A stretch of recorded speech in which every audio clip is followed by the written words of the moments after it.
মিতিন পাঠকদের খুব পছন্দের, আর সেই চরিত্রে কোয়েল মল্লিকও ঠিক ততটাই জনপ্রিয়। কোয়েল মল্লিক আর মিতিন মাসি কোথাও যেন মিলেমিশে একাকার হয়ে গেছে।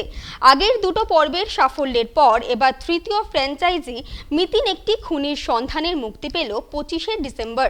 মিতিন একটি খুনির সন্ধানে স্পেশাল স্ক্রিনিংয়ে উপস্থিত পরমব্রত চ্যাটার্জি, অভিনেত্রী কোয়েল মল্লিক, অরিন্দম শীল এবং অন্যান্য কলাকুশলীরা কি বললেন শুনবো। এটি সুচিত্রা ভট্টাচার্যের মেঘের পরে মেঘ অবলম্বনে নির্মিত, যেখানে কোয়েল মল্লিক আবারও সুচিত্রা ভট্টাচার্যের জনপ্রিয় গোয়েন্দা চরিত্র মিতিন মাসির ভূমিকায় অভিনয় করেছেন। পুরুষতান্ত্রিক সমাজকে নিমেষে তুড়ি মেরে উড়িয়ে একটি খুনির অনুসন্ধানে এবার গোয়েন্দা মিতিন আর টুপুরের যুগলবন্দি। মিতিন রূপী কোয়েলের মারকাটারি অ্যাকশনের ঝলক গায়ে কাঁটা ধরালো। বাবার খুব ভালো লেগেছে। দেখো, মিতিন মাসি সুচিত্রা ভট্টাচার্যের একটা অসাধারণ সৃষ্টি। তো সেখানে যে আমরা খুব বেশি প্যাচ কোচ অনেক কিছু করবো সেরকম আমরা করতেও চাইনি ইন্টেনশনালি, কারণ তার মধ্যে যে ইনোসেন্স বা সিম্পলিসিটিটা আছে। কারণ সুচিত্রা ভট্টাচার্য যে সময়টা বসে একটা সিনেমা এরকম ধরনের একটা ছবি মানে একটা গল্প লিখেছিলেন, এত সেন্সিটিভ একটা গল্প, আর মহিলা ওই সময় দাঁড়িয়ে এত প্রোগ্রেসিভ।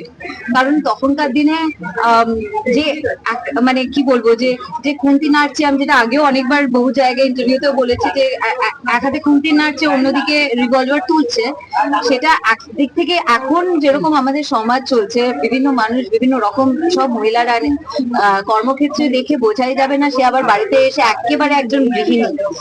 সেই কম্বিনেশনটা বিউটিফুল, এত ইনটিউটিভ, যেটা আমাদের সবাইকার মধ্যেই আছে, যে আমরা আগে থেকেই হয়তো অনেকটা সেন্স করতে পারি, বুঝি অনেকটা।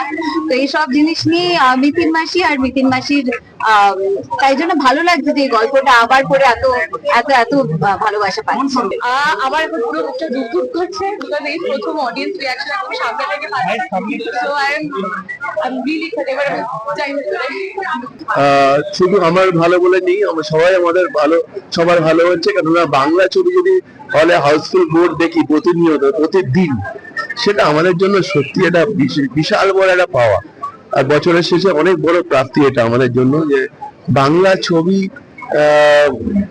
হলে হাউসফুল বোর্ড, সেখানে হিন্দি ছবি জায়গা পাচ্ছে না, এটা ইটস আউটস্ট্যান্ডিং ফর আস।